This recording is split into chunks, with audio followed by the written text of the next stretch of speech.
Hey guys, tonight we're sliding into something that still makes people smile when they hear it on the radio, the 1970s American disco. And I'm not talking about the sanitized movie version or the nostalgia montages. I'm talking about the real thing.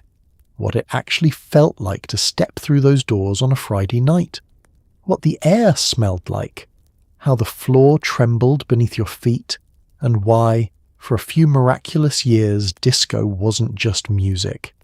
It was everything. Before we spin into this, take a second to like the video and subscribe if you're into these time travel deep dives. And a huge thank you to the person who suggested this topic. You absolutely nailed it. Your suggestions genuinely shape what we explore here, and I'm grateful for every single one. Drop a comment telling me where you're listening from and what time it is. I know someone out there is at 2:17 a.m, eating cereal in the dark, pretending this counts as productivity. Oh, and by the way, we're now live on Spotify. If you want to listen there, the link's in the description. Just thought I'd mention it. Now go ahead and dim the lights. Maybe switch on a fan for that soft white noise. Get comfortable. Really comfortable. Like you're not moving for the next hour unless the house catches fire. Because tonight we're stepping into a world where the bass was thick enough to feel in your chest, where strangers became friends under spinning lights, where sequins weren't optional, and where the dance floor was the one place in America where everything, race, class, heartbreak, joy, melted into pure movement.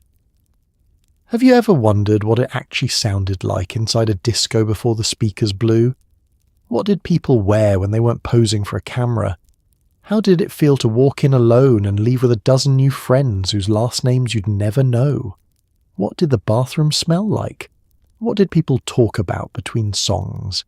And how did something so joyful, so inclusive, so unapologetically fun become the target of so much backlash? Could you survive a single night? The platform shoes, the sweat, the relentless energy, the unspoken rules, the occasional fist fight over someone stepping on your new boots, and the pure, pulsing magic of being exactly where you needed to be.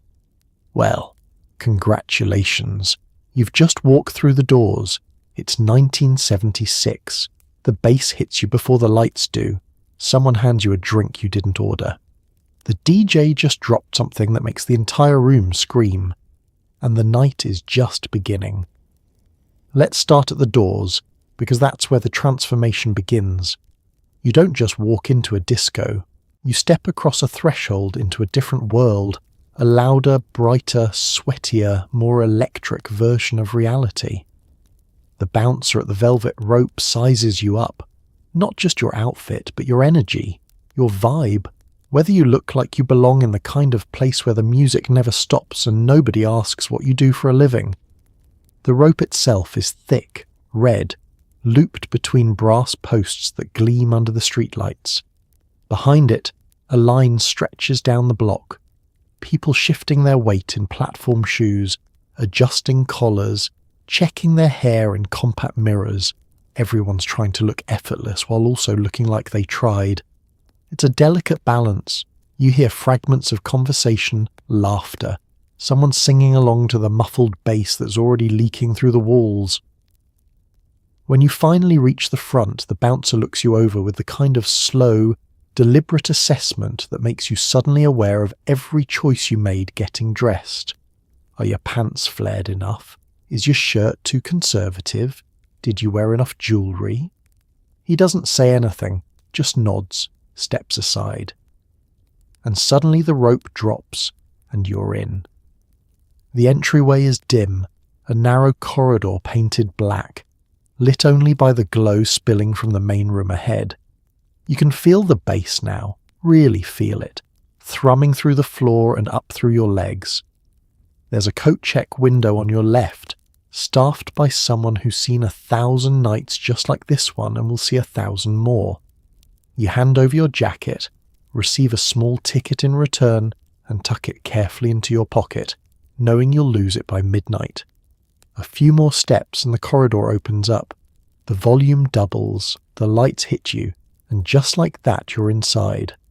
The disco swallows you whole, pulls you into its rhythm, its heat, its beautiful, chaotic energy. Behind you, the doors close, the outside world disappears, and for the next few hours this is the only world that matters. The moment those doors swing open, the sound hits you like a physical force. It's not background music. It's not something you listen to. It's something you feel, deep in your chest, vibrating through your ribs, rattling your heartbeat into sync with the bass drum. The DJ booth glows like a command center, and up there, behind the turntables, is someone who controls the entire room's emotional temperature with nothing but 2 records and a crossfader. The bass is so thick you could lean against it. It pulses steady and relentless, a heartbeat for a room full of people who've temporarily surrendered their own. Layered over that foundation is everything else. Strings that soar and dip, horns that punctuate the rhythm like exclamation points, a hi-hat ticking away like a metronome designed by someone who understands urgency. And above it all, the vocals, sometimes smooth and sultry, sometimes raw and joyful, always demanding that you pay attention. You can't have a conversation at normal volume here. If you want to talk, you lean in close, mouth almost touching someone's ear, and shout. And even then, half of what you say gets lost in the music. The lights change the way people look. Under this glow, everyone is more beautiful, more mysterious, more alive. Skin gleams, eyes sparkle, smiles become brighter. Imperfections disappear in the shifting shadows and the forgiving wash of coloured light.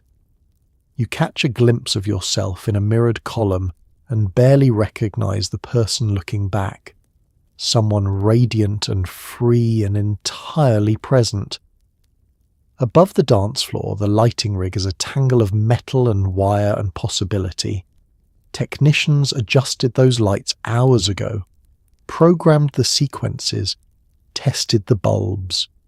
But now, in the middle of the night, with the room packed and the music soaring, those lights feel less like equipment and more like living things, responding to the energy, feeding it, amplifying it. Someone bumps into you gently, apologizes with a grin, keeps dancing. A beam of blue light crosses their face, and for a moment they look like they're underwater, suspended in some dreamlike ocean, where the only thing that matters is movement. In the 1970s disco, fashion isn't about looking good, it's about being seen. Under those lights, under that mirror ball, you need to shine, shimmer, reflect, glow. So you're wearing something that catches the light, sequins, satin, polyester, that clings and flares in all the right places. Platform shoes add 3 inches to your height and a significant degree of difficulty to every step. Your shirt is probably open at least 3 buttons, maybe 4. The collar is wide enough to function as a small aircraft wing. The fabric is synthetic, something that breathes poorly but photographs beautifully, and it clings to your torso in ways that cotton never could. If it's patterned, the pattern is bold, geometric shapes, swirling paisleys, abstract explosions of colour that look almost aggressive under normal lighting but perfect under disco lights. Your pants are flared, dramatically so, wide enough at the ankle that they partially cover your shoes. They sit high on your waist, held up by a belt with a buckle that could double as a weapon. The fabric stretches when you move, accommodating the deep lunges and high kicks that disco dancing demands. These aren't pants you could wear to an office. These are pants designed specifically for this, for movement, for celebration, for being exactly as much as you want to be. And then there are the shoes. Platform shoes, platform boots, heels stacked so high they require a degree of engineering knowledge to navigate safely. The soles are thick, sometimes transparent with goldfish or glitter suspended inside, sometimes just solid cork or wood. They make you taller, change your posture, force you to walk differently. Every step is deliberate. Every turn requires planning. But they also make you feel powerful, elevated, literally above the ordinary world you left outside. If you're a woman, you might be wearing a halter top that ties behind your neck and leaves your back bare, or a wrap dress that flows when you spin, or a jumpsuit, because jumpsuits in the 70s were everywhere. Sleek, one-piece wonders that eliminated the worry of your shirt coming untucked. Jewellery is essential. Hoop earrings large enough to hold a conversation, layered necklaces that catch the light, bangles that chime softly when you move your wrists. If you're a man, you might have a medallion resting against your chest hair, something gold or silver on a thick chain, rings on multiple fingers, maybe a vest over your open shirt, adding another layer of texture and flash. Everyone looks like they're dressed for something important, because they are. This isn't casual. This isn't throwing on whatever was clean. This is intentional presentation, armour and invitation all at once. You dress to be noticed, to participate, to become part of the spectacle. Around you, the fashion is a wild, beautiful chaos. Someone walks past in head-to-toe white, glowing like an angel under the black lights. Someone else wears a dress covered in fringe that swings with every movement.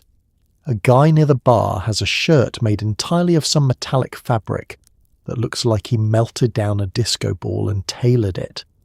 And somehow, impossibly, it all works.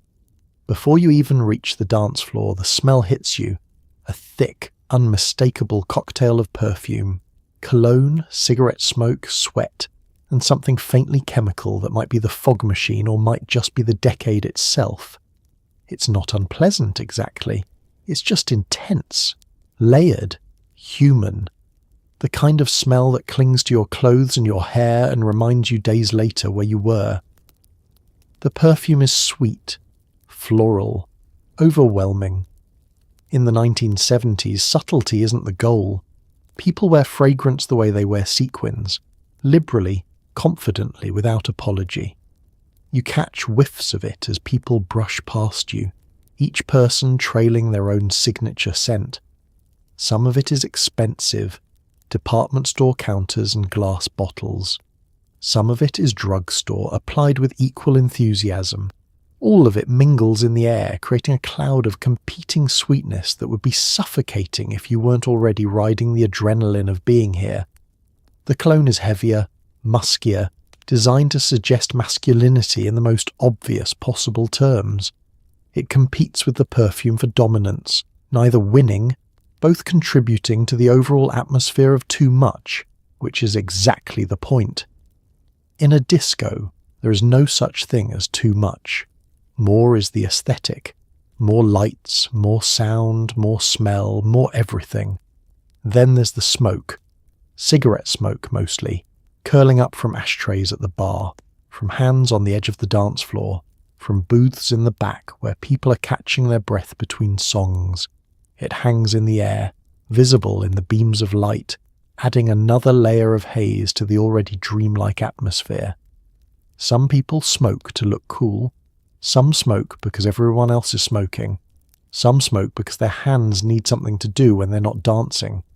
The fog machine contributes its own strange scent, something vaguely chemical and sweet, like someone tried to bottle the concept of mystery and only partially succeeded. It pumps out clouds of vapour that roll across the floor ankle deep, making the whole scene look like it's happening in some ethereal other realm. When the lights hit that fog just right, it glows, and the dancers appear to be moving through clouds. And underneath all of it, cutting through the perfume and the cologne and the smoke, is sweat. By this point in the night, hundreds of people have been dancing for hours, their bodies generating heat, moisture, energy. The air conditioning is running at full blast, but it's no match for this many people moving this hard. The smell isn't offensive, it's just honest. It's the smell of effort, of joy, of bodies doing what they were designed to do. You breathe it all in, this strange, intoxicating mixture, and your brain files it away. Years from now, you'll catch a whiff of something, maybe someone's perfume or a particular brand of cigarette, and you'll be transported back here instantly to this moment, this room, this feeling of being exactly where you're supposed to be. The dance floor is the heart of everything. It's not just a space where people move. It's a stage, a temple, a battlefield, a sanctuary. The floor itself might be wood, might be linoleum, might even be lit from below with coloured panels that glow in rhythm with the beat. What matters is that it's packed, shoulder to shoulder, bodies moving in ways that don't quite make sense until you stop thinking and just let the rhythm take over. You step onto it carefully, finding your spot among the crowd. Someone makes room for you with a smile, a small gesture that says, "Welcome, you belong here." The floor is sticky in places from spilled drinks, smooth in others from the passage of countless feet. It gives slightly under your weight, absorbing the impact of your platform heels, and you can feel it vibrating with the bass, transmitting the music from the speakers through the soles of your shoes and up into your body.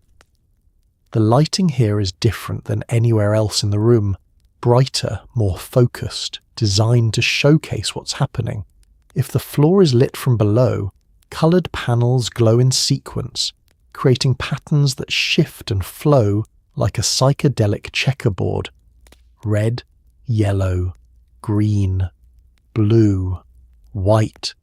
The colours change in time with the music, and dancers instinctively move to stay in the light, following the colours like flowers following the sun. Around you, people are dancing in every style imaginable. Some do moves that look choreographed, complex sequences of spins and steps that they've clearly practiced. Others just bounce in place, feeling the rhythm, letting their bodies respond however feels natural. A couple dances close, barely moving, swaying together in their own private world.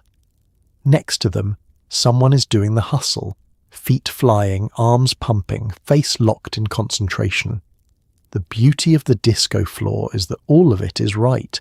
There's no wrong way to move as long as you're moving. No one is judging your technique. No one cares if you know the steps. What matters is that you're here, present, participating in this collective expression of joy and freedom and release. You start to move. At first you're self-conscious, aware of your body, aware of the people around you. But the music is insistent. The bass pulls at you. The rhythm finds its way into your hips, your shoulders, your feet. Before long you're not thinking about it anymore. You're just dancing. Someone catches your eye across the floor and grins. You grin back. For a moment, you're dancing together, mirroring each other's movements, connected by nothing but the shared experience of this song, this moment.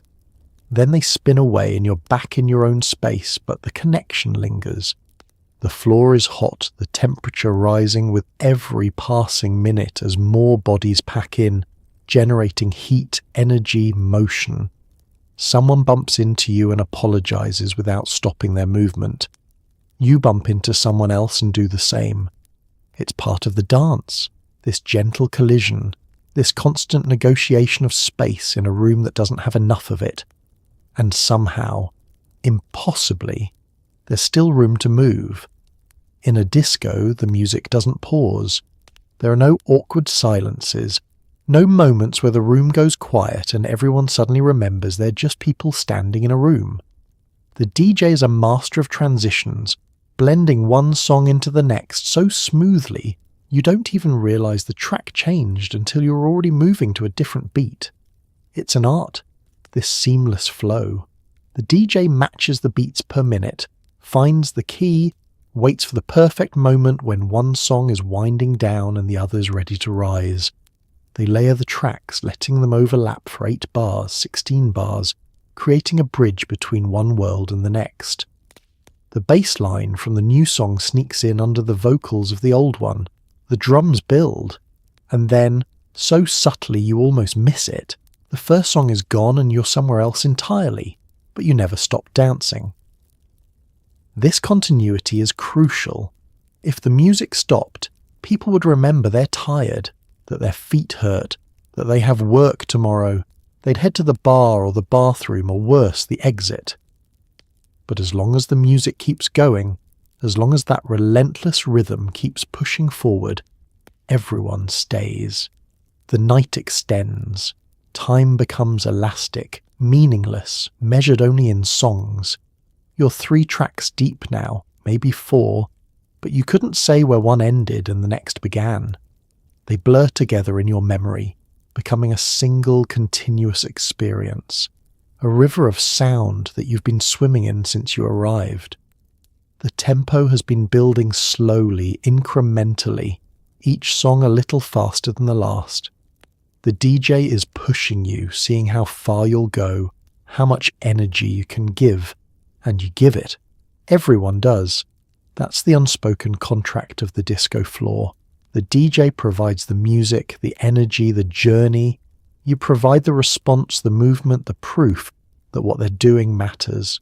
Sometimes, though rarely, the music does pause. Not stop, but pause, just for a second or two.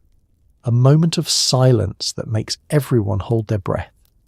It's a trick, a technique, a way of building tension. The drums cut out. The bass disappears. For a heartbeat, there's nothing. And then it all crashes back in. Twice as loud, twice as powerful, and the room explodes. Right now, the song playing is something you vaguely recognize, something that's been on the radio, but it sounds different here. Bigger. The vocals soar over a bass line that could move mountains. Strings sweep in and out, dramatic and lush. A horn section punctuates the chorus, bright and brassy and impossible to ignore. The DJ is working even though you can't see them from here. They're queuing up the next record, listening through their headphones, finding the perfect entry point. They're watching the crowd, reading the energy, making split-second decisions about where to take this next.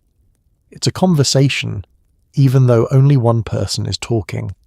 The room responds to what the DJ plays, and the DJ responds to what the room needs. And what the room needs right now is more. You don't know anyone here, or maybe you came with one friend. But by the end of the night, you'll have danced with a dozen strangers, shouted half-coherent conversations over the music, shared a drink with someone whose name you didn't catch, and felt a sense of connection that has nothing to do with knowing someone's job or their address or their last name. The disco floor erases the usual social barriers. You can't ask someone what they do for a living when you can barely hear them say their name. You can't judge them by their car or their house, because you met them in the middle of a sweaty crowd, both of you moving to the same beat. All you have is this moment, this shared experience, and somehow that's enough. The woman dancing next to you catches your eye and smiles.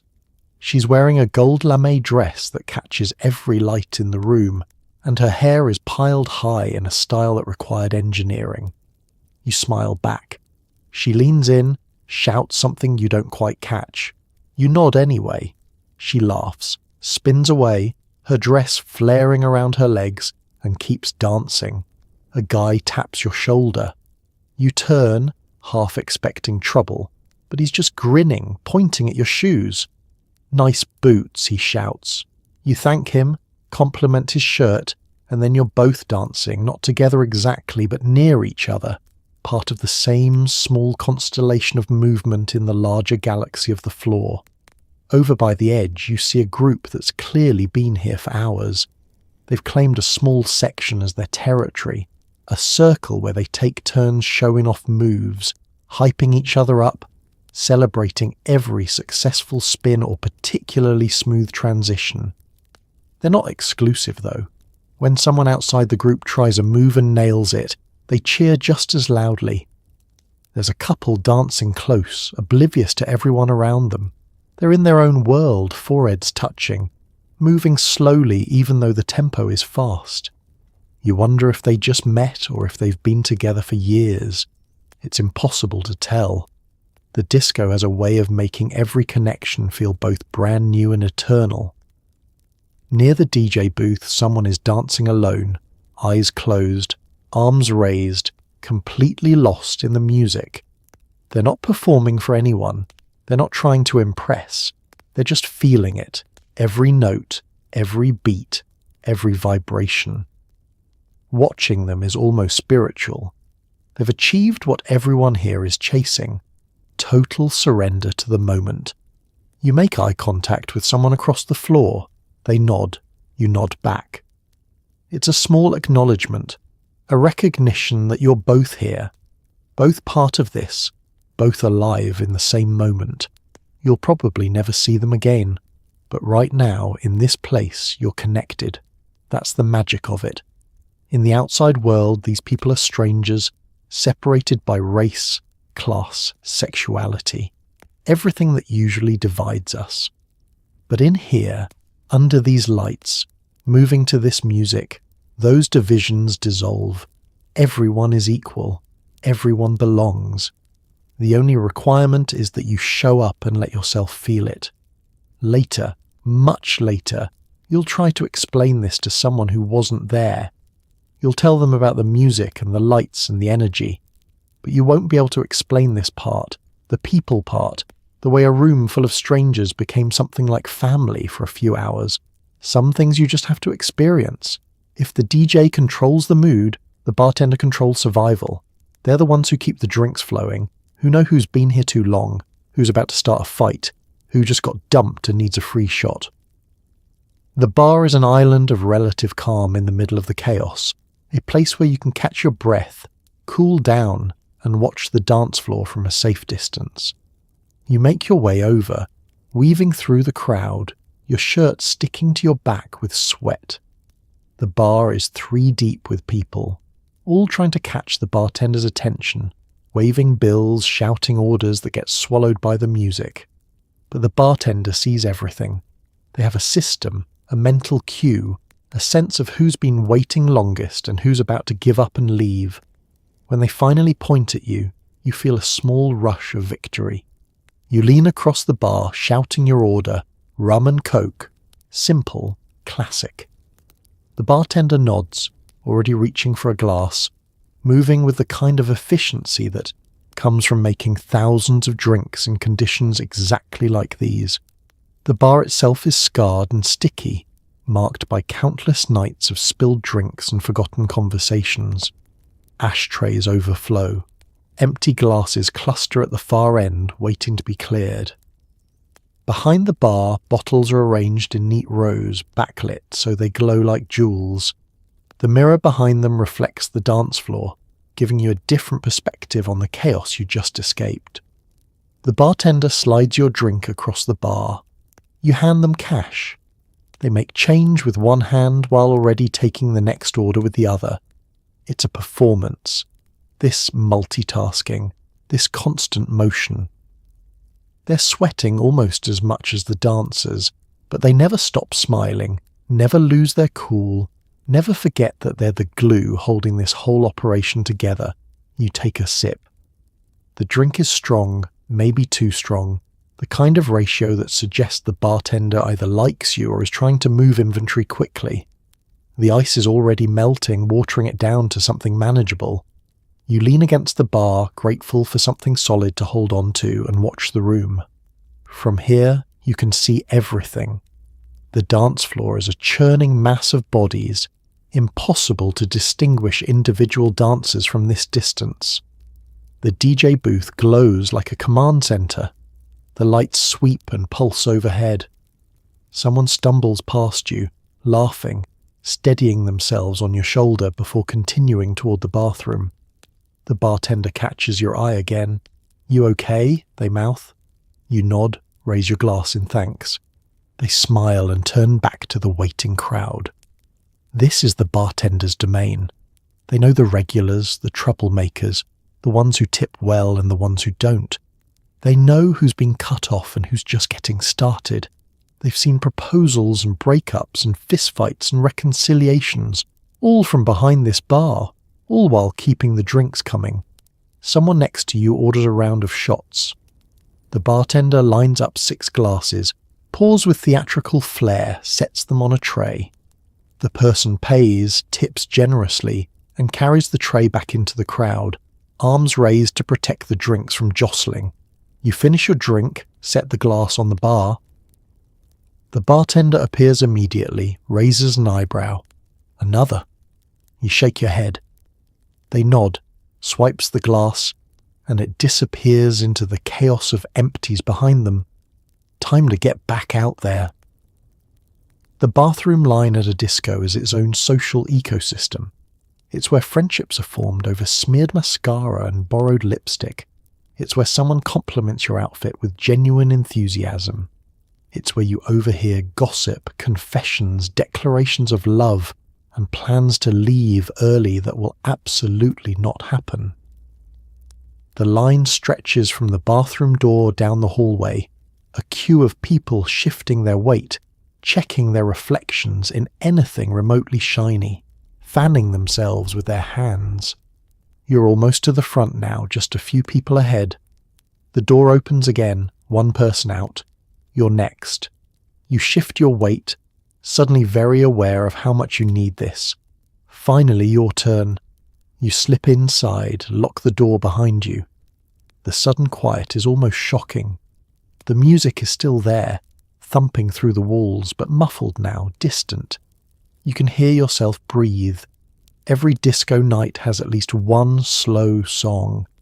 Not a ballad exactly, but something that brings the tempo down, lets people catch their breath, gives couples an excuse to pull close. The lights dim just slightly. The crowd thins as some people head to the bar, but others stay, swaying gently, arms draped over shoulders, foreheads touching. The transition is subtle.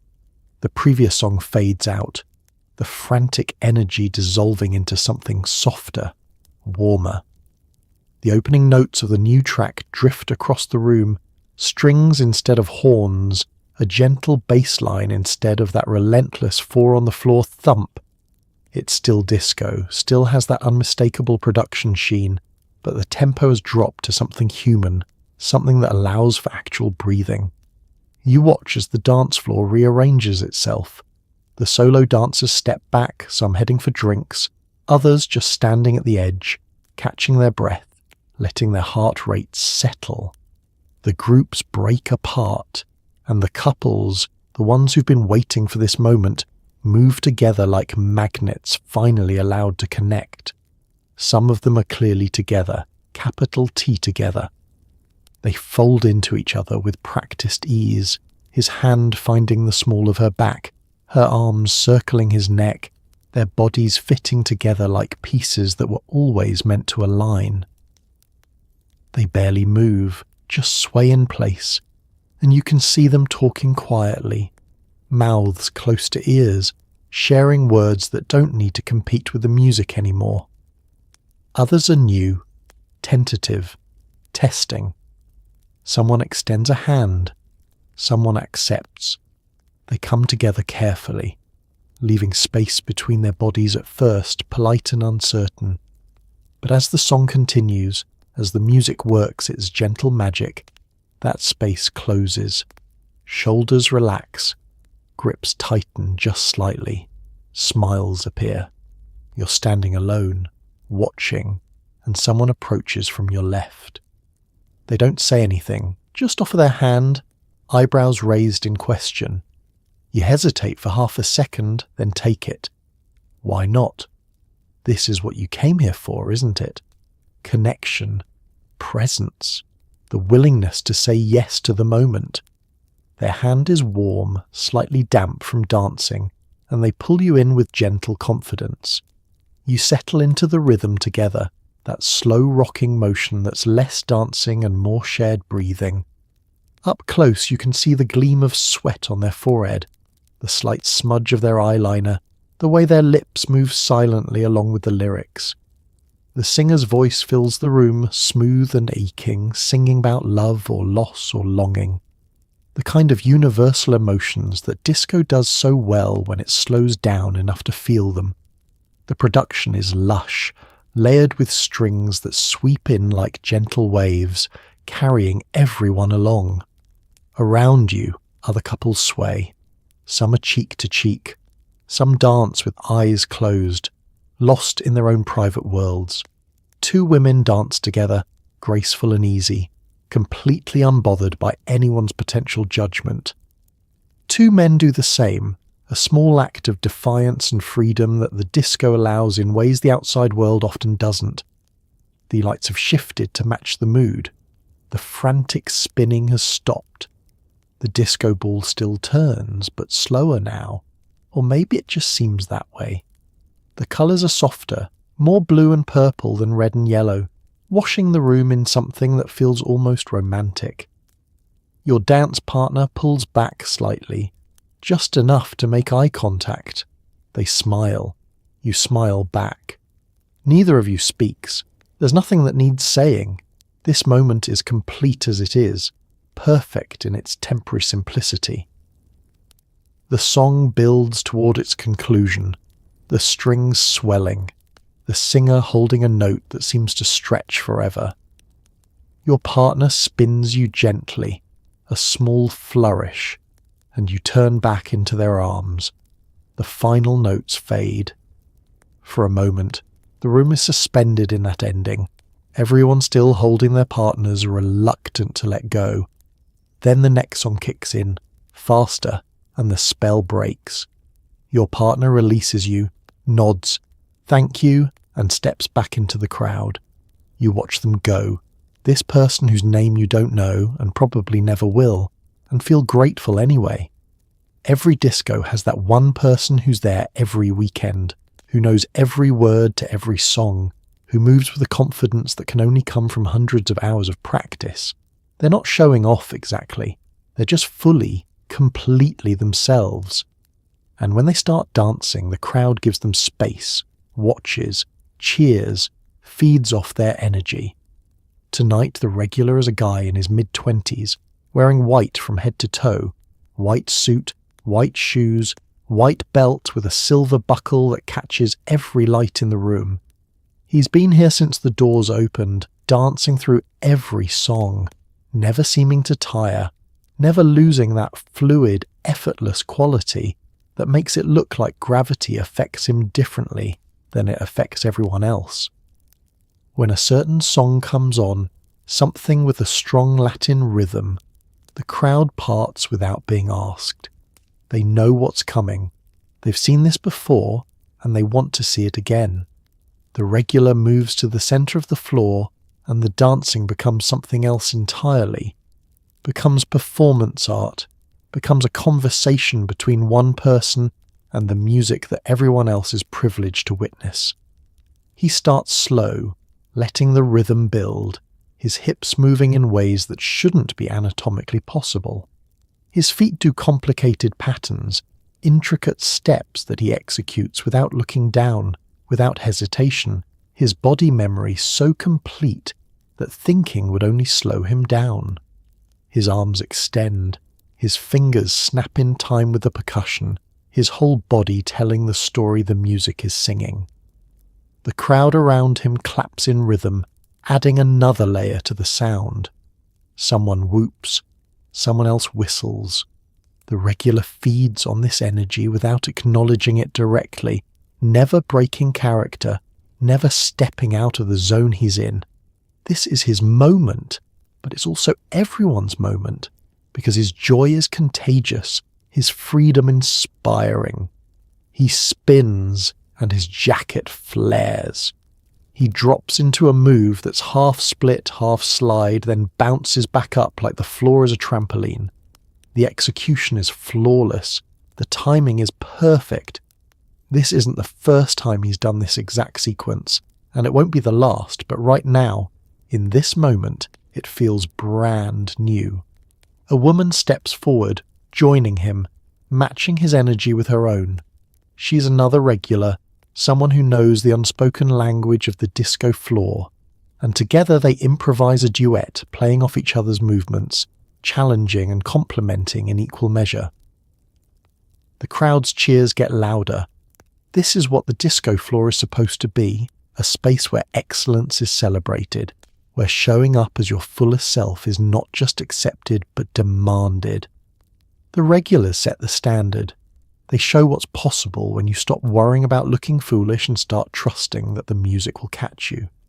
The song reaches its peak, horns blaring, drums thundering, and the regular executes a final spin that ends in a pose straight out of a magazine. The crowd erupts. He holds the pose for a beat, then relaxes, grins, and steps back into the general mass of dancers, becoming just another body in the crowd again. But everyone who saw it will remember. Not everyone comes to the disco to have fun. Some people come to make a point, to prove something, to win back an ex or make someone jealous. You can spot them, the ones dancing too aggressively, the ones who keep glancing over their shoulders, the ones whose smiles don't quite reach their eyes. There's a couple near the edge of the floor, and their body language tells a story that has nothing to do with the music. She's dancing with barely controlled fury, her movements sharp and deliberate, her eyes fixed on some point across the room. He's trying to talk to her, leaning in close, saying something urgent, but she keeps turning away, spinning out of his reach, using the dance itself as a weapon. He follows, persistent, his hands reaching for her hips, her shoulders trying to pull her back into some semblance of connection. She allows it for a moment, lets him think he's won, then breaks away again. It's a push and pull, a fight disguised as dancing, and everyone around them can feel the tension radiating outward. Someone else is dancing alone but watching the entrance obsessively, eyes flickering to the door every few seconds. They're waiting for someone, hoping or dreading their arrival, and the waiting has turned their dancing into something mechanical, something that's happening only from the neck down while their real attention is elsewhere. Across the floor, a different couple is locked in an embrace that looks more like a wrestling match than a dance. Their grip on each other is too tight, their movements too stiff, and if you get close enough you can hear the hiss of angry whispers under the music. She's accusing, he's defending, they're both lying, and for some reason they chose to have this argument here, in public, surrounded by witnesses who are trying very hard to pretend they don't notice. The thing is, the disco's supposed to be an escape. You come here to forget your problems, to lose yourself in the music, to be someone different for a few hours. But some people can't leave their drama at the door. They bring it inside, let it spill onto the dance floor, use the noise and the chaos as cover for working out their relationship issues in real time. It's a strange choice, but also understandable. Maybe they think the music will save them, that moving together will somehow solve what talking couldn't. Maybe they believe that if they can just recapture whatever brought them together in the first place, dancing in some other disco on some other night when things were good, they can fix what's broken now. Or maybe they're just using the crowd as an audience, performing their conflict for strangers, seeking validation from people who honestly just want them to either work it out or take it outside. A bouncer notices the couple that's getting too intense. He moves closer, doesn't intervene yet, just positions himself where they can see him. A reminder that there are limits, that this space is supposed to be for everyone. They notice him, dial it back slightly, but the anger is still there, simmering just below the surface. You turn away, focusing back on your own dancing, trying to reclaim the joy that their drama threatened to drain. The music helps. It always helps. The beat is constant, reliable, indifferent to relationship troubles and broken hearts and the complicated mess that people make of their lives. Someone smiles at you, a genuine smile, uncomplicated and warm. You smile back, grateful for the reminder that most people here are actually having fun. There's always one moment in the night when the DJ drops a track that makes the entire room lose its mind. You feel it building, the way the current song fades, the way the bass line teases, the split second of silence before the drums kick in. And then it happens. The floor erupts. People scream. Arms go up. Strangers grab each other. For 3 minutes and 47 seconds, nothing else in the world exists. The DJ has been building toward this all night, carefully constructing a journey, taking the crowd higher and higher, reading the energy, waiting for the exact right moment. And now, sensing that everyone is ready, they cue up the track. The one. The song that everyone's been half-consciously waiting for. The one that defines this era, this moment, this experience. The current song is winding down. The energy still high but starting to plateau. The DJ lets it play out almost to the end, then kills it, just cuts it dead. The room goes silent, completely silent. The lights stop moving. The disco ball stops catching reflections. For one impossible second, everything freezes. Then, through the speakers, comes a single note. Just one note, held, building. The lights flash once, twice. The bass drum hits, deep and resonant, and you feel it in your chest like a second heartbeat. Another hit, another, the rhythm establishing itself, undeniable, impossible to resist. And then the whole thing explodes. The horns come screaming in, bright and brassy and triumphant. The strings sweep up from underneath, lush and dramatic. The hi-hat starts its insistent ticking.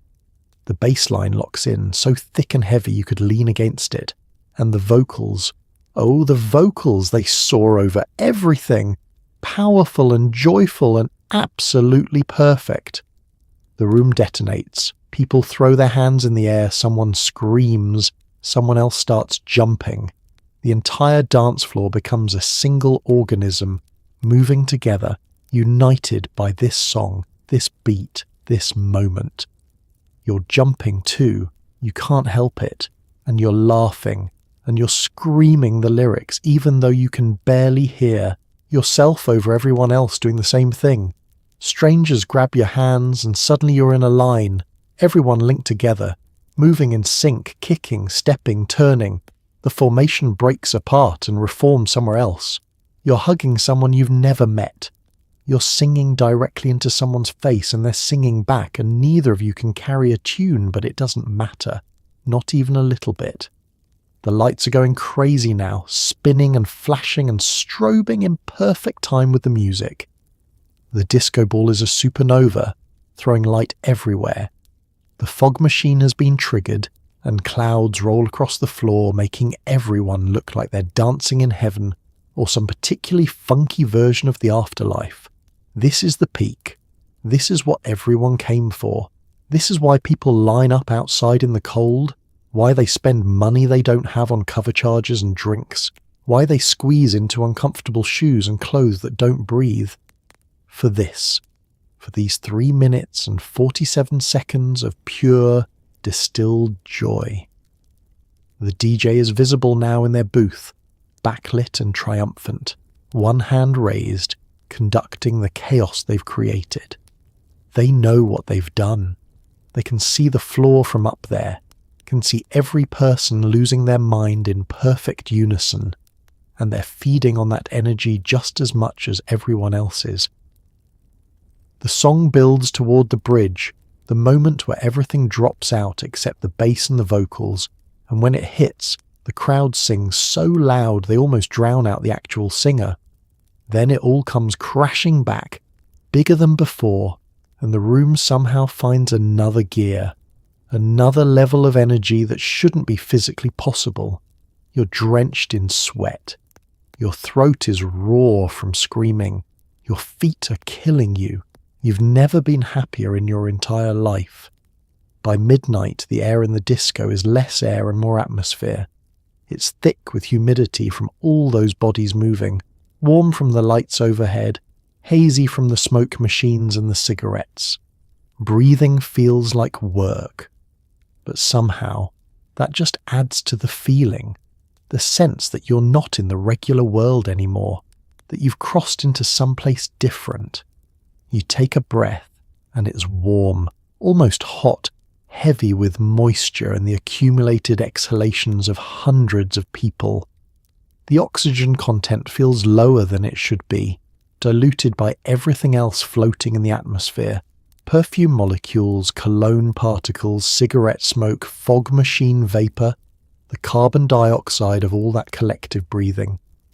Your lungs work harder to pull in what they need. Each breath is conscious now, deliberate, something you have to think about instead of something that just happens automatically. But that's fine. Everything here requires more effort than it does in the outside world. Dancing requires more effort. Talking requires more effort. Existing requires more effort. The disco demands your full presence, your complete participation, and even your breathing is part of that. The humidity clings to your skin, making everything damp. Your shirt is soaked through, plastered to your back and chest. Your hair, which started the night carefully styled, has surrendered to the moisture, going limp or frizzy depending on its natural inclination. Makeup runs, mascara smudges. The perfect faces people arrived with have dissolved into something more honest, more human. But no one cares. Everyone looks like this. Everyone is equally undone by the atmosphere, equally transformed by the heat and the movement and the relentless passage of time in this pressure cooker of sound and light. There's a strange democracy in it, the way the environment strips away pretense and leaves everyone in the same basic state. Sweaty, breathless, alive. The air tastes like salt and sugar and smoke. You can almost chew it, it's so thick. When you exhale, your breath adds to the general cloud, becomes part of the collective atmosphere that everyone else is breathing in. There's something intimate about that, something that breaks down the barriers between individual bodies and makes everyone part of the same system. The ventilation is trying. You can feel the air conditioning blasting from vents in the ceiling, desperately trying to cool the room, to circulate fresh air, to maintain some kind of livable environment. But it's fighting a losing battle against hundreds of heat-generating human bodies, against the massive speakers that are also throwing off warmth, against the lights that are basically theatrical heat lamps. Near the ceiling, you can see the air moving in visible waves, distortions caused by the rising heat. The smoke from the fog machine and the cigarettes stratifies into layers, thicker near the floor, thinner higher up, creating a visible gradient that makes the whole room look like it exists underwater. Someone pushes past you, and you feel the wake of slightly cooler air they drag with them, a brief pocket of relief before the general warmth closes back in. You turn your face toward one of the ventilation vents, grateful for the stream of cooler air, even though it's not that much cooler, even though it's fighting a battle it can't win. You drink from your glass, ice long since melted, and the liquid is lukewarm but wet, and that's all that matters. Hydration, survival, the basic maintenance required to keep dancing. The air thickens further as the night goes on, as more bodies pack in, as the cumulative effect of hours of movement builds and builds. By 2 a.m, it will be soup. By 3, it will be barely breathable. But you'll still be here, still dancing, because the air quality has never been the point. In every corner of every disco, there's at least one couple who decided that dancing wasn't enough. They're pressed against the wall or tucked into a booth, locked in an embrace that suggests they've either just fallen in love or are about to make a series of regrettable decisions. No one bothers them. Everyone's seen it before. Tonight it's a couple tucked into the booth near the back, half hidden in the shadows where the lights don't quite reach. They're completely absorbed in each other, oblivious to the chaos around them, to the music pounding, to the people walking past carrying drinks and casting sidelong glances. His hand is in her hair, her hands are on his face. They break apart for air, smile at each other like they've just discovered something miraculous, and then they're kissing again. It's hard to say whether they arrived together or met here an hour ago. The intensity suggests new, that electric attraction that happens when two people find each other in the middle of the madness and decide that nothing else matters. But it could also be established. A couple who came to the disco to escape their regular lives and found themselves instead escaping into each other. Either way, they've staked out their territory. The booth is theirs now.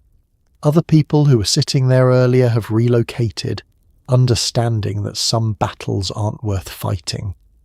The couple has created a bubble around themselves, a private space carved out of the public chaos.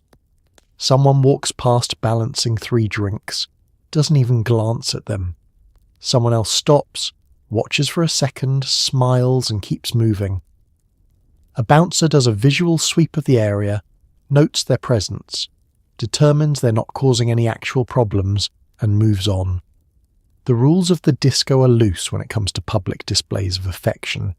As long as you're not actively disrupting anyone else's good time, you're allowed to pursue your own. Across the room, there's another couple engaged in a similar activity, this time pressed against the wall near the emergency exit. They're slightly more visible, catching the edge of a coloured spotlight that washes over them in shades of red and blue. They don't notice, or they notice and don't care. Either way, they continue, turning their private moment into something that's accidentally very public. The woman tilts her head back against the wall. The man leans in, kissing her neck. Her eyes are closed. Her lipstick is smeared. His collar is askew, his carefully styled hair thoroughly mussed by her hands. They look messy and happy and completely unconcerned with maintaining the polished images they probably arrived with.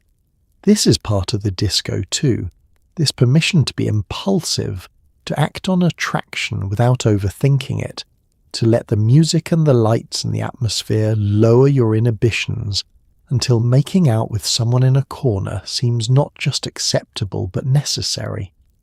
The regular world has rules about public behaviour, about propriety, about maintaining certain boundaries.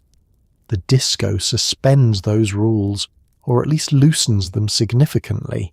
You turn away, giving them their privacy even though privacy isn't really what they're getting, and head back toward the dance floor. Behind you, the couples continue what they're doing, lost in their own worlds, contributing their own energy to the overall atmosphere of the night. Later, one or both of these couples will leave together, stumbling out into the cool night air, wondering if what felt so intense inside the disco will survive contact with reality. Some will exchange numbers, some won't, some will see each other again, some will wake up tomorrow and barely remember faces, just feelings, just the memory of connection that seemed so important at the time. But right now, none of that matters. Right now there's only this, the kissing, the touching, the bubble of intimacy in the middle of the chaos, the feeling that you found exactly what you didn't know you were looking for. There's a point in the night, usually somewhere around 1 a.m, after you've been dancing for hours, after your feet hurt and your hair is a mess and you've stopped caring what you look like, when you forget yourself completely. You're not thinking about tomorrow or yesterday. You're not worried about how you look or what anyone thinks. You're just movement, just rhythm, just alive. It happens gradually, then all at once. One moment you're still partially in your head, still maintaining some awareness of yourself as a separate entity, still monitoring your movements and adjusting your performance. And then something shifts. The music hits you differently. Your body finds a groove.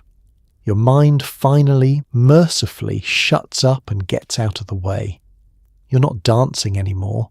You're being danced. The music is moving through you, using your body as its instrument, and you're just along for the ride. Your hips move without conscious direction. Your arms rise and fall because that's what they're supposed to do. Your feet find patterns you didn't know they knew. Time becomes irrelevant. You couldn't say whether you've been dancing for 10 minutes or 2 hours. The songs blend together into one continuous stream of sound. You're not waiting for anything. You're not anticipating the next beat or the next change. You're just present, fully and completely present in a way that you almost never are in your regular life. The worry that's been sitting in the back of your mind about work, about money, about that conversation you need to have with someone dissolves. It doesn't disappear completely, but it recedes, becomes background noise, something that exists in a different world than this one. Right now, in this moment, it has no power over you. The self-consciousness that usually governs your movements, that makes you second-guess every gesture and expression, evaporates. You don't care if you look foolish. You don't care if you're sweating through your shirt. You don't care if your dancing is technically good or if you're just flailing in rhythm. What matters is that you're feeling it, that you've tapped into something real and unfiltered and true. Around you, other people have reached this same state. You can see it in their faces, in the unself-conscious joy, in the way they've stopped performing and started simply being. A woman near you is dancing with her eyes closed, a blissful smile on her face, moving like she's the only person in the room. A guy is doing moves that make no logical sense but feel absolutely right. Everyone has given up trying to be cool and has instead embraced being present. This is what the disco offers that the outside world doesn't. Permission to let go. Permission to be messy and sweaty and unself-conscious. Permission to feel deeply without explaining or justifying it. Permission to exist in your body without apologizing for it. Your muscles ache in that good way, the way that means you've used them, pushed them, trusted them to carry you through this experience. Your lungs burn slightly from breathing the thick air. Your throat is dry from singing along to songs you only half know the words to. Every part of you is engaged, working, alive. Someone bumps into you and you barely register it. Someone else grabs your hand and spins you and you go with it, trusting the motion, trusting the music, trusting that your feet will find the floor again. And they do. They always do. The moment stretches, the forgetting deepens, and for these precious minutes, you're not the person who has to be responsible and measured and appropriate. You're not the person with obligations and concerns and a carefully maintained image. You're just this, a body moving through space, responding to sound, connected to everyone and no one, lost and found at the same time. And it feels like freedom. A great disco DJ doesn't just play songs. They read the room, feel the energy, know exactly when to push harder and when to pull back. They watch the dance floor like a conductor watches an orchestra, sensing when people need something familiar and when they're ready for something new. From up in the booth, the DJ has the best view in the house. They can see everything. The clusters of dancers in the centre, the couples swaying near the edges, the people taking breaks at the bar, the ones heading to the bathroom, the ones just arriving through the doors. They can read the overall energy level, can sense when the crowd is peaking and when it's starting to flag. Right now, the energy is high, but not quite at its peak. People are dancing hard, giving it everything, but the DJ knows there's another level they can reach, so they're building toward it, carefully selecting each track to raise the temperature incrementally, to push without overwhelming, to guide the crowd on a journey they don't even realize they're taking. The DJ's hands move constantly, one on the turntable, one hovering over the mixer, making tiny adjustments to the levels, the EQ, the crossfader. They're listening through their headphones to the next track, queuing it up, finding the perfect point where it can blend with what's currently playing. Their head nods in time with the beat, their body unconsciously mirroring the movement happening on the floor below them. Between tracks, they glance up, scanning the crowd. Someone in the centre is flagging, looking tired, about to head off the floor. But before that person can leave, the DJ drops something that catches them, pulls them back in, reignites their energy. It's not luck, it's skill. It's the ability to see what's needed and provide it before anyone realizes they needed it. A group near the front is getting restless, ready for something different. The DJ sees it, nods to themselves, and makes a mental note.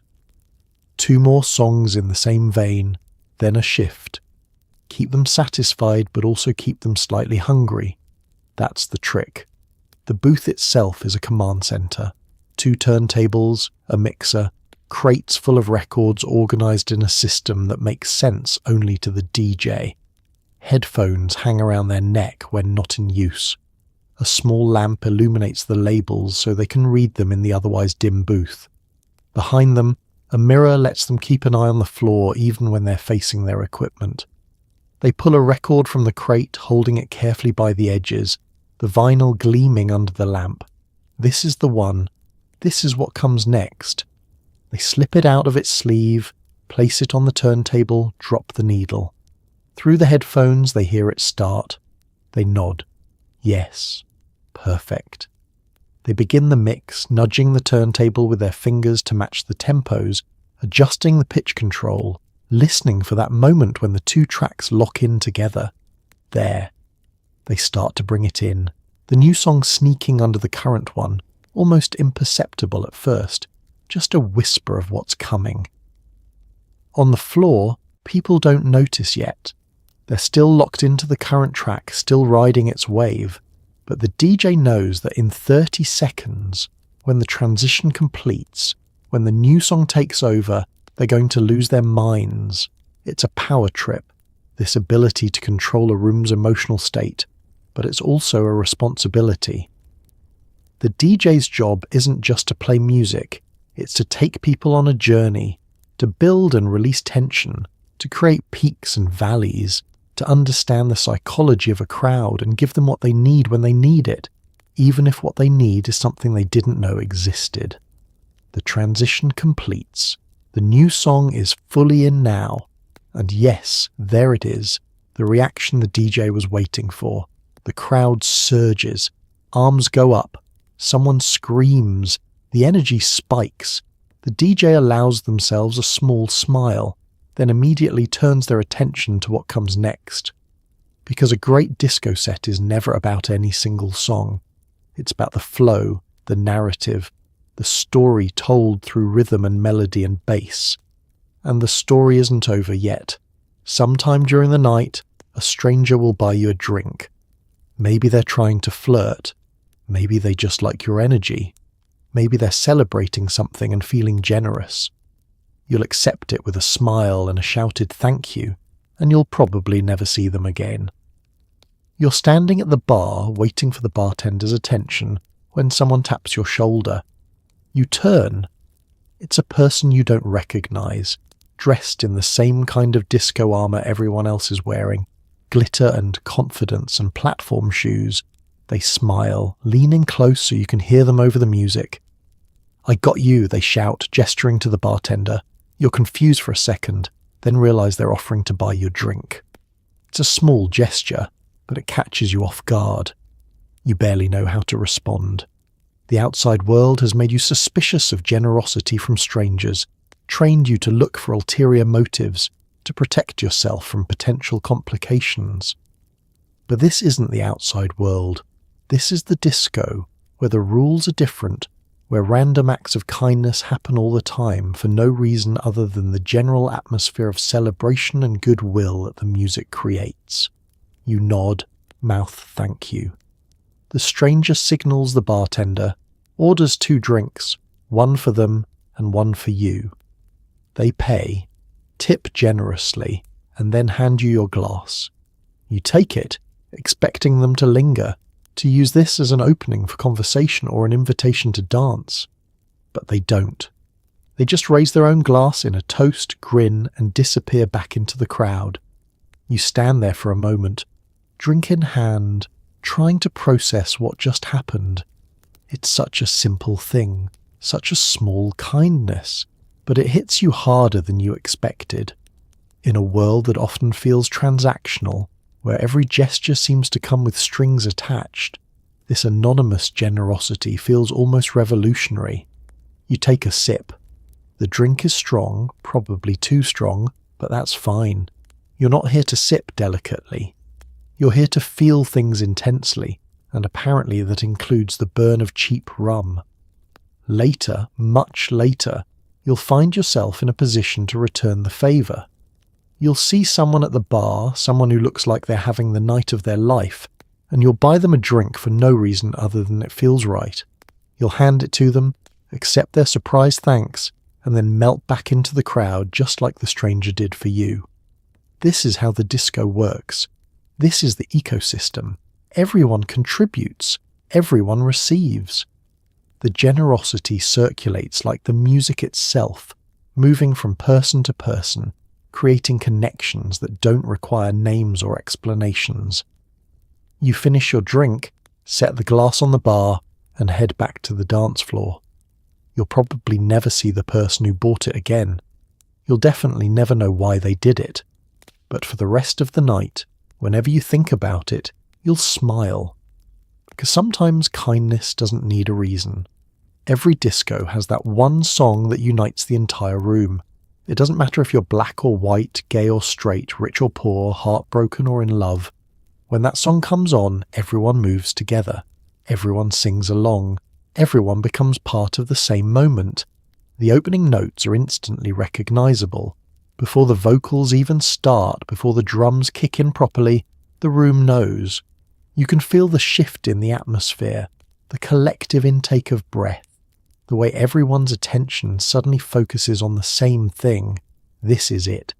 This is the song. The dance floor, which had started to thin slightly as people took breaks, fills instantly. People abandon their drinks mid-sip. Conversations are cut short. The bathroom line temporarily empties as people rush back to be part of this. Because missing this song would be like showing up to a party and skipping the cake. The intro builds, teasing, promising. The bass line establishes itself, thick and hypnotic. The strings sweep in, lush and orchestral.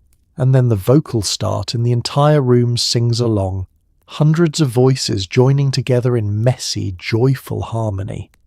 You're singing too, shouting really, because there's no way to be heard over everyone else unless you commit fully.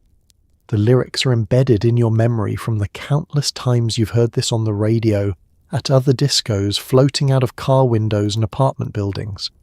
This song is everywhere. This song is the soundtrack of the decade. Around you, everyone is moving in sync. Not choreographed exactly, but moving in a way that suggests collective understanding. When the chorus hits, arms go up. When the break comes, everyone drops. When the vocals soar, faces tilt upward toward the lights, is like a religious experience, except the God everyone's worshipping is the pure distilled essence of funk and soul and rhythm. You look around and see the diversity of the crowd in sharp relief. The disco has always been a space where people who are marginalized in the outside world can find acceptance, where gay and straight dance side by side, where black and brown and white faces all move to music that was born in communities the mainstream has tried to ignore. This song right now is proof that none of those divisions matter when the beat is this good. Next to you, a black man in his 30s, wearing a lavender suit, dances with complete abandon. A white woman in her 20s with bleached blonde hair and a sequined halter top spins into his orbit, and they dance together for a moment, strangers united by rhythm. Two men hold hands and sway, unbothered by anyone's potential judgment. A group of women link arms and move as one unit, laughing. The bridge builds, tension coiling, everyone knowing what's coming. The DJ lets it ride, doesn't cut it short, understands that this moment needs to complete itself naturally. The instruments drop out until it's just the vocals and the bass, just the raw emotional core of the song, and the whole room holds its breath. Then everything crashes back in, bigger and louder than before, and the room detonates. This is the peak. This is what everyone came for. This is transcendence wrapped in a 4/4 beat and delivered through speakers that cost more than cars. You're jumping now. Everyone is jumping, and the floor beneath you shakes from the collective impact of hundreds of people landing in rhythm. The disco ball spins faster, or maybe it just seems that way, throwing fragments of light that catch in hair and on skin and in the tears that are streaming down some people's faces because this is too much, too perfect, too everything. The song begins to wind down, the energy slowly releasing, and there's a collective sense of something ending, something being completed. When the final note plays, when the DJ lets it ring out for a moment before bringing in the next track, the room erupts in cheers and applause. People hug strangers, hands are clasped, high fives are exchanged. For 3 minutes and 47 seconds, everyone in this room was part of the same thing, connected by nothing more than a song and the willingness to feel it together. And somehow, that's everything.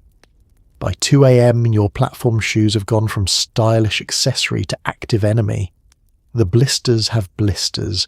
Your ankles are threatening to file a formal complaint.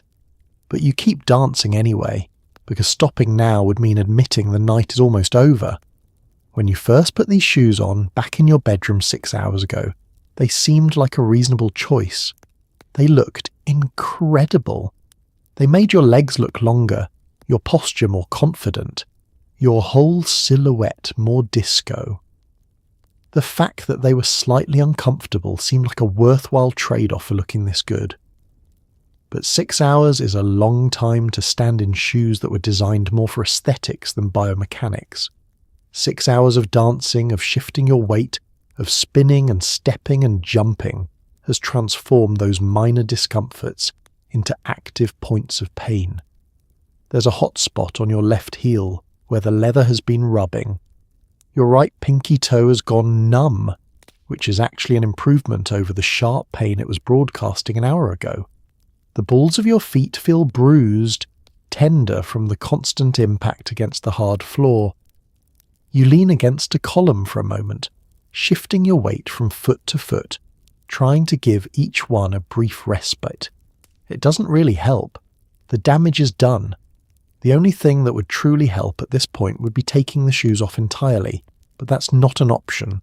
The floor is sticky with spilled drinks and questionable substances. Going barefoot would be a health hazard and also a social failure. So you stay in the shoes, because what else can you do? You paid a cover charge, you waited in line, you committed to this night, and you're not going to let footwear defeat you, even though your feet are staging a mutiny that would make historical revolutionaries proud. Around you, other people are experiencing similar betrayals. A woman near the bar has slipped off one shoe and is massaging her foot, with a grimace that suggests real pain.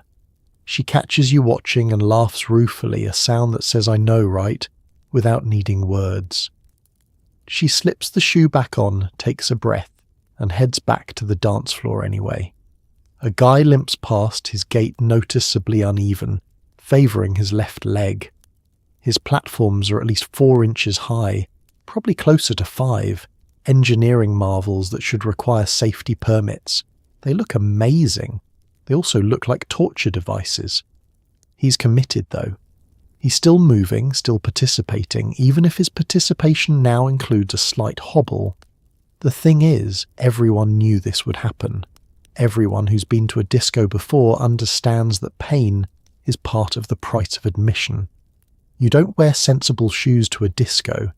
You wear shoes that make a statement, that catch the light, that transform you into the best version of yourself. And if that best version of yourself happens to be in significant foot pain, well, that's just part of the experience. You push off from the column, testing your weight, feeling every tender spot announce its presence. The current song is too good to miss.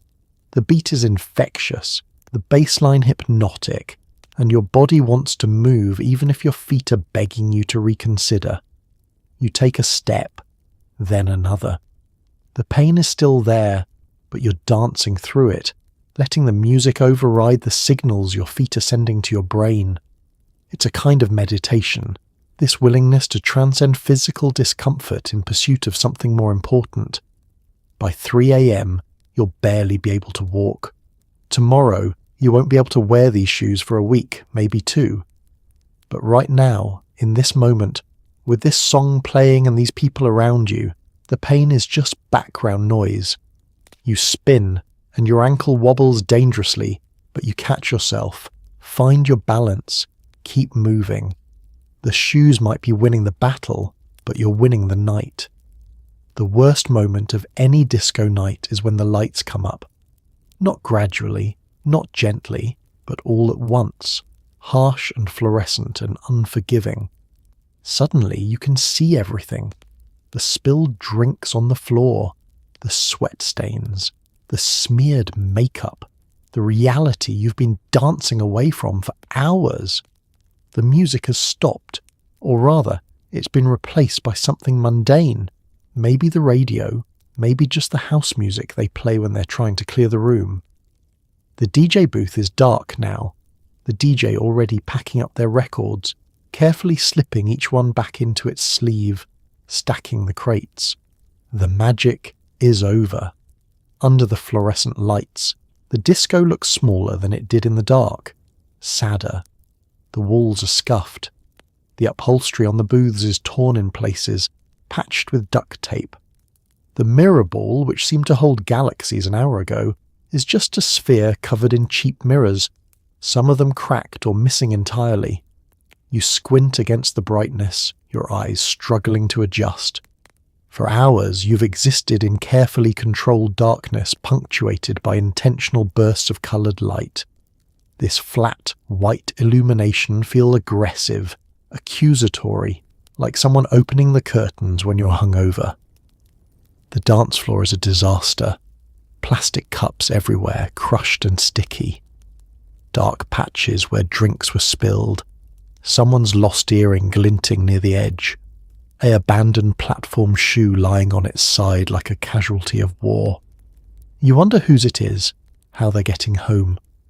Around you people are blinking, shielding their eyes, slowly returning to themselves after hours of being transformed by darkness and sound. The beautiful creatures who moved through the coloured lights now look tired, mortal, human. Makeup has migrated south. Hair has given up entirely. Clothes are rumpled, stained with sweat and other people's drinks. A woman near you catches her reflection in a mirrored column and actually gasps. She pulls out a compact, attempts some emergency repairs, then gives up and laughs. What's the point? Everyone looks like this. The collective glamour has dissolved, revealing the beautiful mess underneath. The staff has appeared, suddenly visible now that the lights are up. They move through the room with industrial brooms and trash bags, already starting the process of transforming this space back into something clean and empty, ready for tomorrow night's crowd to come in and mess it up all over again.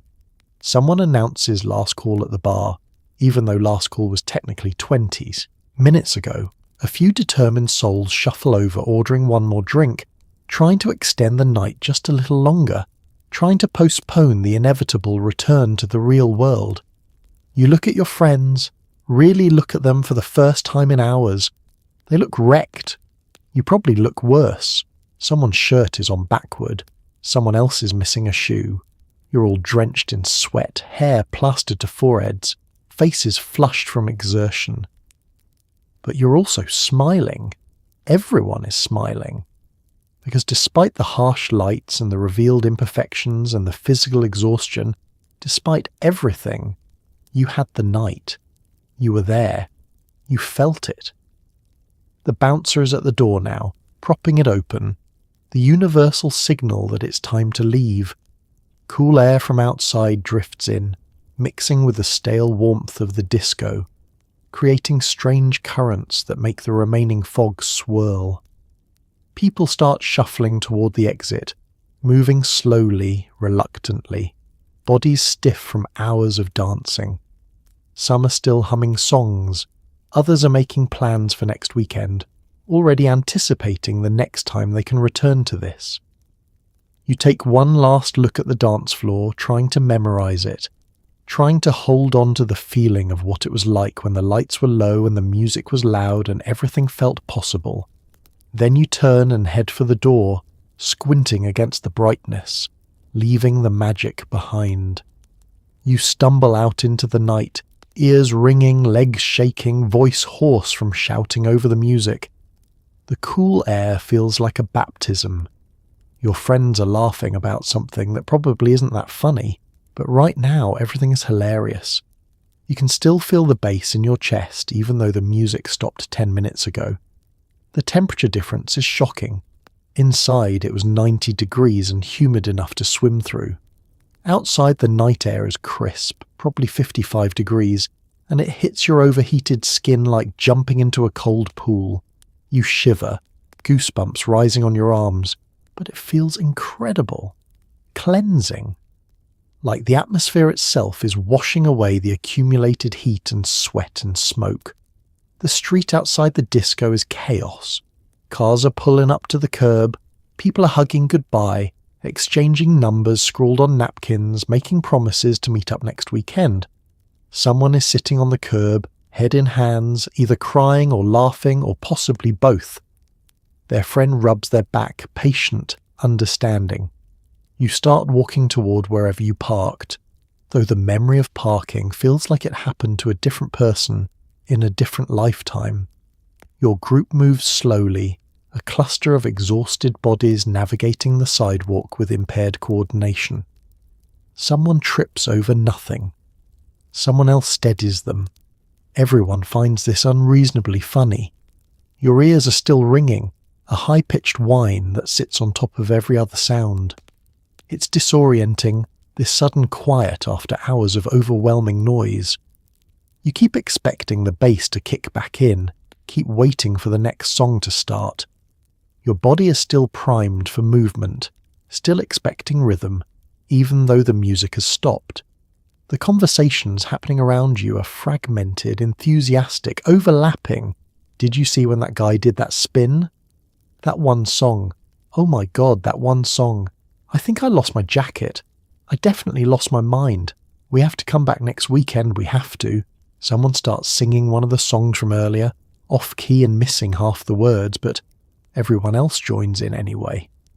You're walking down a city street at 2:30 in the morning, a ragged choir of disco survivors, and you don't care who hears you. A car full of people who clearly just left the same disco pulls up alongside you, windows down, music blasting. Not disco music, something else, but still something with a beat. They wave, you wave back. For a moment, you're all part of the same tribe, the same experience, connected by nothing more than where you've just been. Your feet hurt so bad that each step is a negotiation between your desire to keep moving and your body's insistence that it's done. You've taken off your platforms and are carrying them, walking in your socks, which is disgusting but also the only option. The pavement is cold and gritty under your feet, but at least it's not trying to kill you. Someone spots your car in the distance and points triumphant.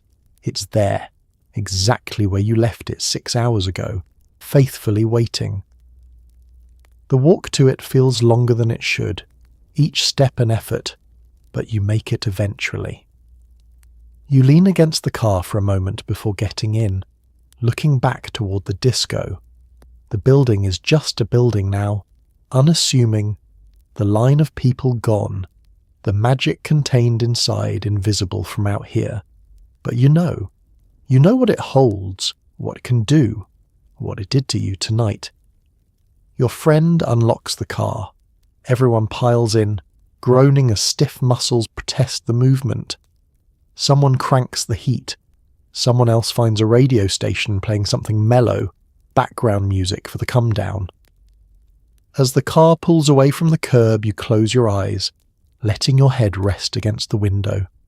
The bass is still there, phantom vibrations in your chest, a souvenir you'll carry until tomorrow. The next morning, you wake up with sore feet, ringing ears, and a smile you can't quite explain. Your clothes smell like smoke and sweat and someone else's perfume.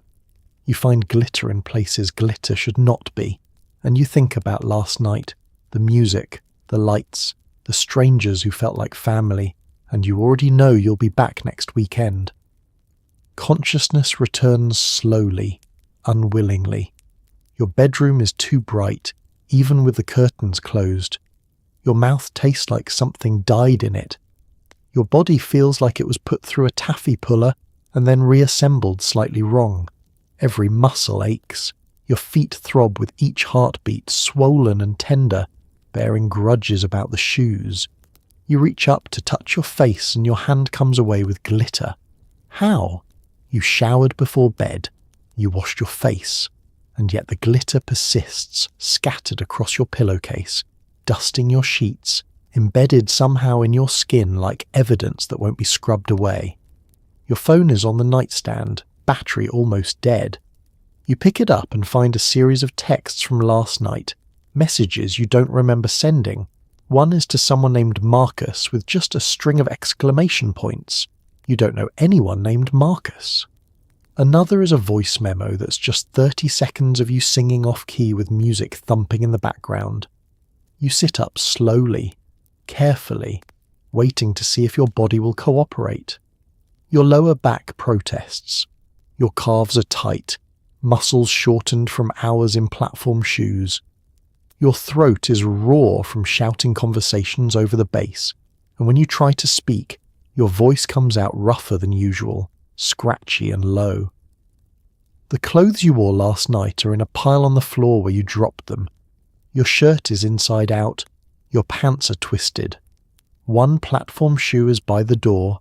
The other is inexplicably in the bathroom. You have no memory of how it got there. You stand, shuffle to the mirror and assess the damage.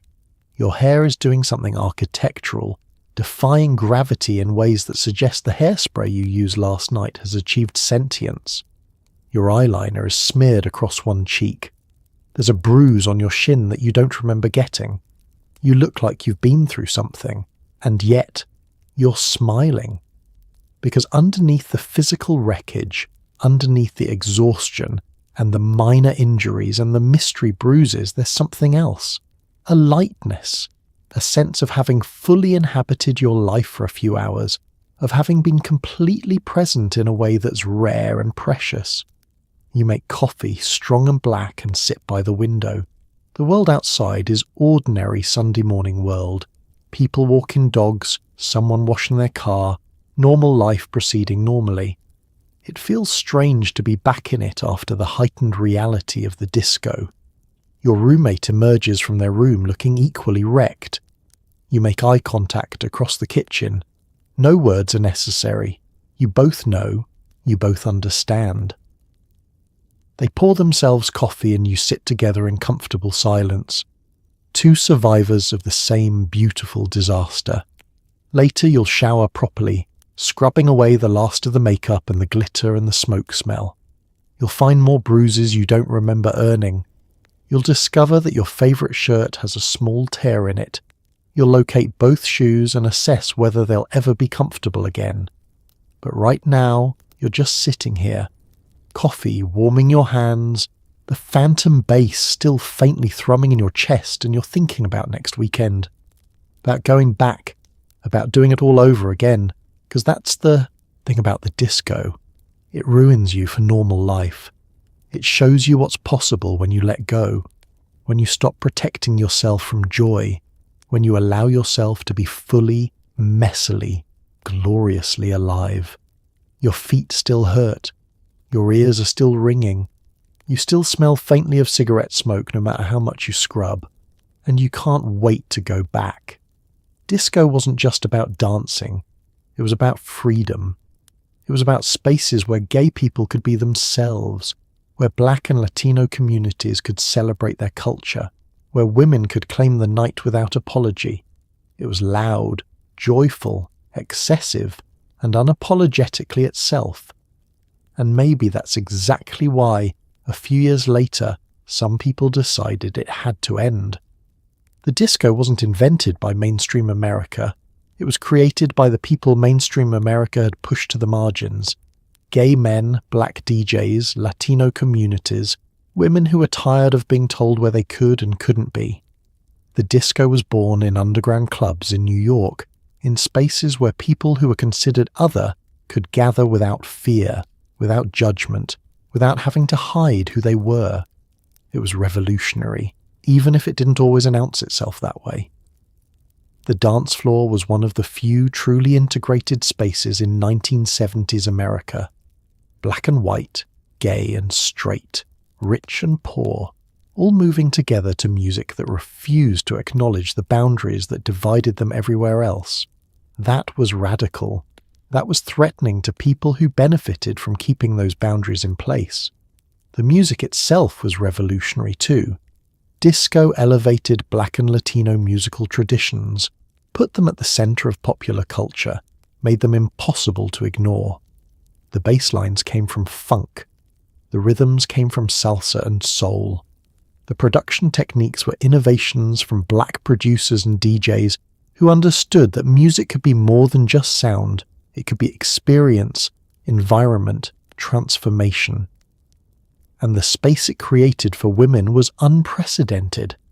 In a disco, a woman could go out at night without a male escort and not be considered scandalous.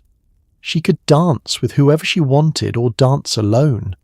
She could be sexual without being available, powerful without being threatening, visible without being vulnerable.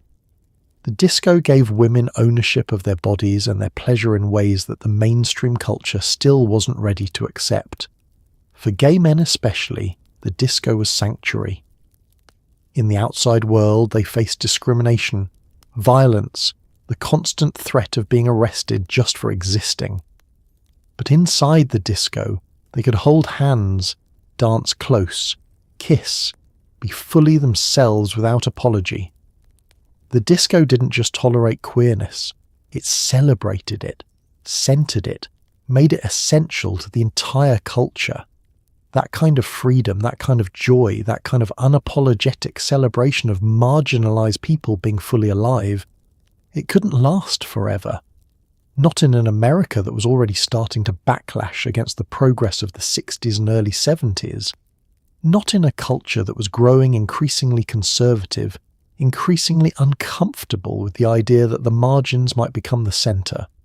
The backlash, when it came, was swift and brutal.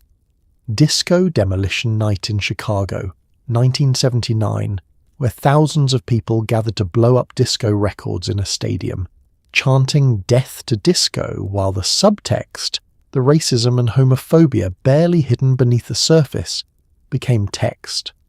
Radio stations stopped playing disco. Record labels dropped artists. The mainstream declared disco dead. Not because the music was bad, but because what it represented, who it represented, was too dangerous to allow. But here's the thing they didn't understand. You can't kill a feeling. You can't demolish a memory. Everyone who was there, everyone who experienced it, carries it with them. The disco may have ended as a commercial phenomenon, but as an idea, as a practice, as a space of radical joy and freedom, it never really died. It evolved. It went underground again. It became house music, techno, electronic dance music. It fragmented and spread and influenced everything that came after. Every nightclub, every dance party, every space where people gather to lose themselves in music and movement, owes a debt to those original discos. And the people who were there, they remember. They remember what it felt like to be fully seen, fully accepted, fully alive.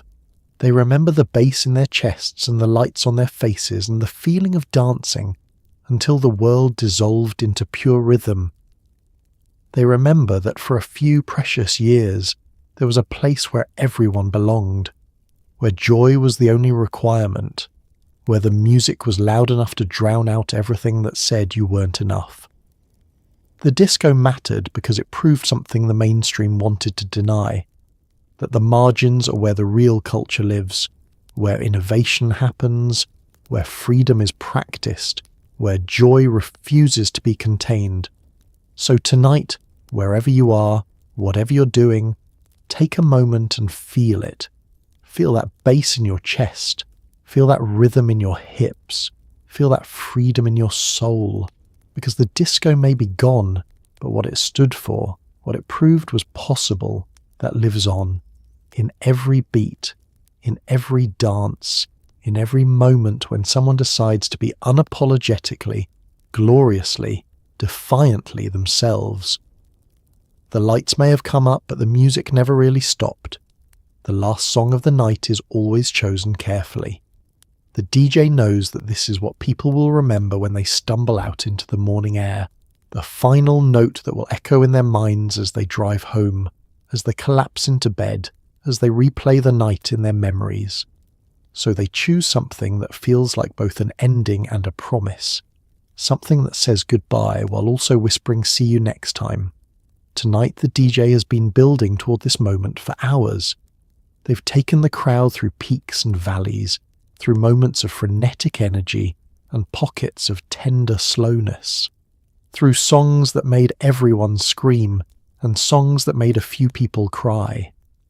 They've read the room perfectly all night, anticipating what was needed before anyone knew they needed it, and now they're going to send everyone home with exactly the right feeling.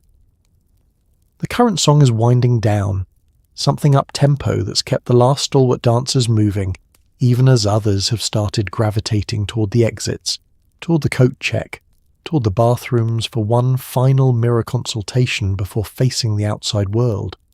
The DJ lets it play almost to the end, honouring the people who've stayed, who've given everything they had to this night. Then they kill it. Not abruptly, not rudely, but with a smooth fade-out that feels intentional, purposeful. The room goes quiet for just a second, long enough for everyone to take a breath, to realise that something is shifting. The dancers pause, waiting. The people at the bar turn toward the DJ booth.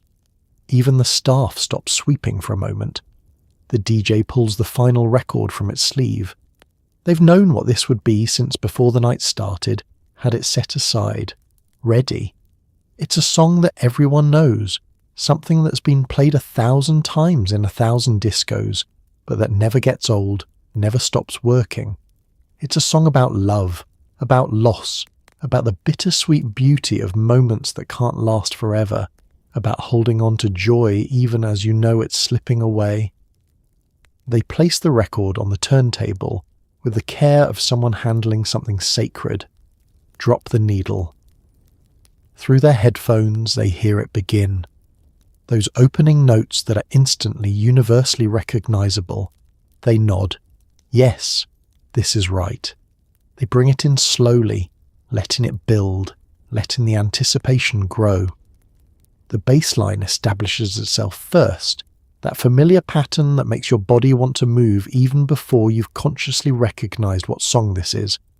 Then the strings, sweeping in like the sunrise, like hope, like the promise that even though this night is ending, there will be other nights. The dance floor, which had started to empty, fills again. People abandon their plans to leave, deciding they can't miss this, they won't miss this. This is the last song, the final dance, the closing ceremony, and everyone wants to be part of it. The vocals come in, smooth and powerful, and the room sings along, hundreds of voices joining together one last time. The DJ watches from their booth, seeing the floor packed with people who are tired and sweaty, and have been here for 6 hours, but who are giving everything they have left to this final moment. They're dancing differently now than they were earlier in the night. There's no more showing off, no more trying to impress, no more saving energy for later, because there is no later. This is it. So they're dancing like people who know something is ending, dancing with a kind of desperate joy that comes from knowing you can't hold on to this forever, but you can hold on to it right now. A guy finds a shopping list in his jacket pocket and laughs. The mundane reminder of grocery shopping feeling absurd after a night of transcendence.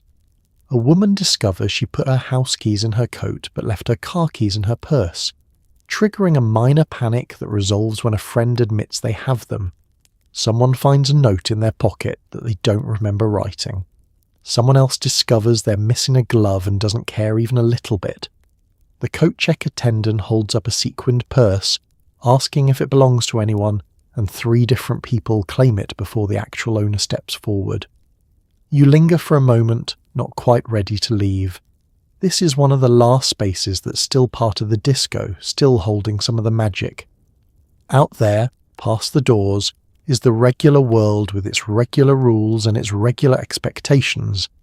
In here, you're still in the in-between, still technically part of the night. But the line behind you is long and impatient. The attendant is already looking past you to the next person. The spell is breaking whether you're ready or not. You pull your jacket tighter, feel the familiar weight of your keys in the pocket, and turn toward the exit. Behind you, the coat check continues its work, reuniting people with the pieces of themselves they left behind, one wrinkled ticket at a time. You find your friends near the entrance, trying to coordinate the logistics of getting home while operating on fumes and residual adrenaline. Someone has lost their car keys. Someone else swears they parked on this street, but the car is mysteriously absent. Another insists they're fine to drive, even though they're clearly not. This is the part of the night that requires negotiation, patience, and the kind of problem-solving that's nearly impossible when your brain has been marinated in bass frequencies for 6 hours. Sarah is sitting on the curb, head in her hands, platform shoes discarded beside her. She's been dancing non-stop since you arrived, and her body has apparently decided that sitting down was a permanent decision. You're not moving, she announces to no one in particular. I'm going to live here now. This curb is my home. Marcus is pacing, patting his pockets repeatedly, convinced his keys are somewhere on his person, even though he's checked the same 4 pockets 17 times. They were right here, he keeps saying, as if saying it enough times will make it true. Did I give them to someone? Why would I give them to someone? He looks genuinely distressed, like losing his keys is a personal failing rather than a predictable outcome of dancing for 6 hours. Jenny has her shoes in one hand and her purse in the other, and is trying to use her elbow to call someone on the payphone, a feat of coordination that would be impressive even if she weren't exhausted and slightly drunk. Her hair, which was perfectly feathered when you arrived, now resembles a bird's nest that's been through a wind tunnel. She doesn't seem to notice or care. You take inventory of your own situation. You have your jacket, you have your keys. You're reasonably certain you remember where the car is parked, though reasonably certain is doing a lot of work in that sentence. You're not fine to drive, but you're not as not fine as some of the others, which in disco math makes you the designated driver by default. Okay, you announce, trying to inject some leadership into the chaos. Marcus, retrace your steps. Jenny, who are you calling? Sarah, I love you, but you cannot live on this curb.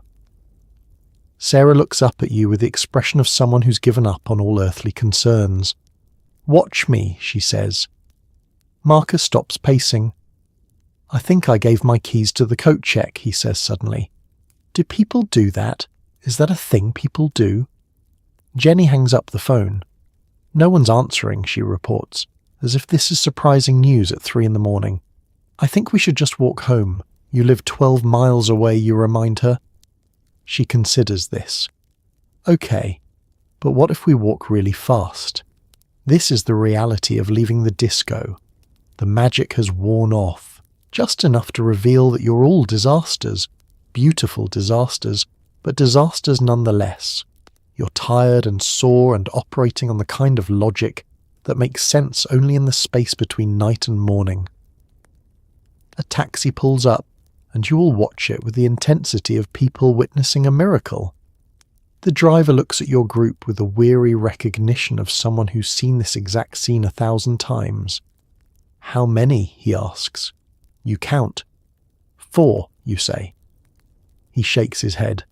3 maximum. A negotiation ensues. Sarah argues that she's very small and barely counts as a whole person. Marcus offers extra money. Jenny has apparently forgotten about the taxi entirely and is trying to flag down a random car that's just trying to drive down the street. Eventually you work it out. Sarah, Marcus and Jenny will take the taxi. You'll drive your car, pick them up tomorrow, to retrieve Marcus's car once his keys are located. It's not a perfect plan, but perfect plans stopped being an option around 1 a.m. You help poor Sarah into the taxi. She hugs you fiercely, emotionally. "Best night ever," she says into your shoulder. "Same time next weekend?" "Obviously," you reply, because it's true. Despite the chaos, despite the lost keys and the sore feet and the questionable decisions, you're already planning your return. Marcus finds his keys in his jacket pocket, exactly where they've been the entire time. He stares at them like they've betrayed him. "I'm so tired," he says by way of explanation. The taxi pulls away and you watch it disappear down the street, carrying your friends back toward their regular lives. You stand there for a moment in the cool night air, alone for the first time since you arrived. The disco's almost empty now. The lights inside are harsh and fluorescent. A bouncer is locking the doors. The magic has officially ended. But you're smiling, because you didn't do this alone. You did it with people who are just as ridiculous and beautiful and alive as you are. People who will understand when you bring up random moments from tonight in conversations 6 months from now. People who are there, and next weekend you'll do it all over again. Together. The city at 3 a.m. is a different place entirely. The streets that were gridlocked earlier are empty now, traffic lights cycling through their colours for an audience of no one. You drive slowly, not because you need to, but because rushing feels wrong, like you'd be leaving something behind. The radio plays softly, some late-night DJ spinning slow jams for insomniacs and night shift workers, and the music feels like a gentle decompression chamber between the world you just left and the one you're returning to. Your hands rest lightly on the steering wheel, and you notice they're still slightly sticky from spilled drinks and the general adhesive quality of the disco. Your shirt is plastered to your back with sweat that's starting to cool in the car's air conditioning. Your ears are still ringing, that high-pitched whine that sits on top of every sound, a souvenir that will last until morning. You pass the all-night diner on 5th Street, its neon sign buzzing in the darkness. Through the windows you can see other disco refugees, still in their platform shoes and sequined tops, hunched over coffee and eggs, trying to bridge the gap between the night they had and the day that's coming. You consider stopping, but your body votes for home, for bed, for the kind of sleep that comes after you've used every ounce of energy you possess. The streetlights create pools of orange light that you drive through one after another, a rhythm not unlike the beat you've been moving to for hours. Your body still expects music, still anticipates the next drop, the next build, and the quiet feels almost uncomfortable. You turn the radio up slightly, needing sound to fill the space, to keep you company on this lonely drive through the sleeping city. At a red light, you catch your reflection in the rearview mirror. Your makeup is smeared, your hair is chaotic, and there's glitter on your cheekbone that catches the streetlight. You look like you've been through something. You have been through something. You hold your own gaze for a moment, acknowledging the person looking back, the one who went to the disco looking for joy and found it, the one who danced until their feet bled and would do it again tomorrow. The light turns green. You drive on. The residential streets are quiet, houses dark, families sleeping. You try to move quietly in the world, rolling through stop signs gently, avoiding potholes that might make noise. You're aware of being an intruder in this peaceful landscape, bringing the chaos and energy of the disco into these orderly neighbourhoods where people have sensible bedtimes and don't own platform shoes. A cat darts across the street, eyes glowing in your headlights. You brake gently, watch it disappear into the shadows. The songs will blend into one continuous soundtrack, individual tracks less important than the overall feeling they created together. But some things will stay sharp, crystalline, perfect in their detail. The smell of the fog machine mixed with cigarette smoke and perfume, the feeling of cool air hitting your face when you finally stepped outside, The way your friend Sarah looked when she declared she was going to live on the curb. The exact shade of red the lights turned during that one song that made everyone scream. The sensation of your feet lifting off the floor during a particularly good spin. You'll try to explain it to people who weren't there, and you'll fail. You'll use words like magical and transcendent and alive, and they'll nod politely, but they won't understand. How could they? You can't explain the disco to someone who's never felt it. You can't describe what it's like to lose yourself in music so completely that you forget you're a person with problems and responsibilities and a life that will still be waiting when the lights come up. Some of the people you dance with tonight you'll never see again. They'll become part of the tapestry of the disco, anonymous contributors to the collective experience, faces in the crowd whose names you never knew, but whose presence mattered. Others will become friends, people you'll reconnect with at next weekend's disco, and the weekend after that, until your lives become intertwined in ways that have nothing to do with dancing, but everything to do with having shared this. The disco itself won't last forever. This particular club will close in a few years, will become something else, a gym or a furniture store or a parking lot. The DJ will move on to other venues, other cities, other eras of music.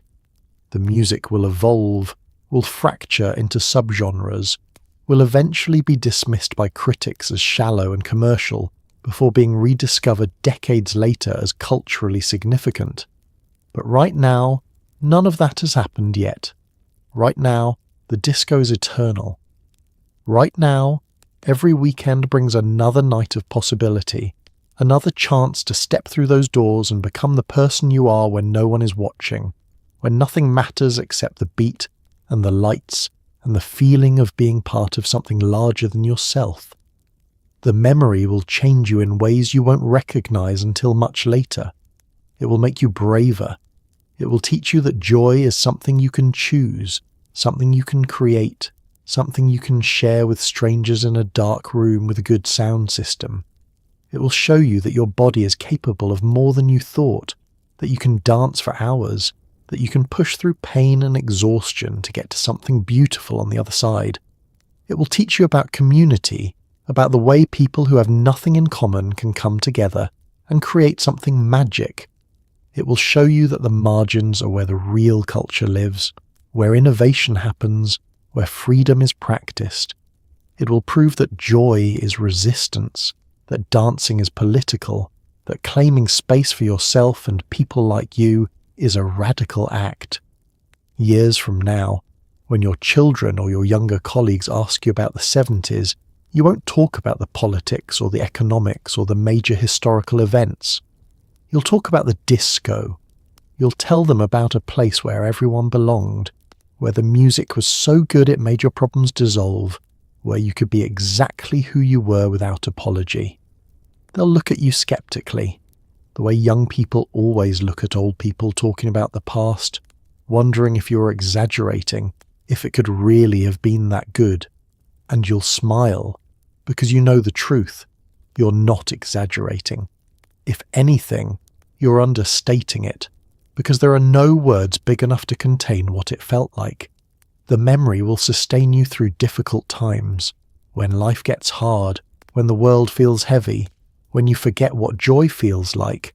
You'll close your eyes and you'll be back there. The bass will hit you in the chest. The lights will spin. The disco ball will scatter fragments of possibility across your face. And for just a moment, you'll remember what it feels like to be free. That's what you'll carry with you. Not the specific details, but the feeling. The knowledge that once, for a few precious hours every weekend, you were exactly where you were supposed to be, doing exactly what you were supposed to be doing, surrounded by people who understood. And no one can ever take that away from you. Not the passage of time, not the closing of the clubs, not the people who declare disco dead. Because the disco was never really about the place or the music or the decade. It was about the feeling. And that feeling lives in you forever. So tonight, As you settle deeper into your blankets, let yourself feel the echo of that bass one more time. Let yourself remember what it was like to step through those doors into a world that was louder, brighter, sweatier, and more alive than anything waiting outside. The 1970s disco wasn't perfect. It was sticky floors and cigarette smoke and shoes that destroyed your feet. But it was also freedom, carved out in the margins by people who refused to apologize for wanting joy. The disco taught us something the regular world keeps trying to make us forget. That your body knows how to move, that strangers can become family for a few hours, that joy is not frivolous, it is essential.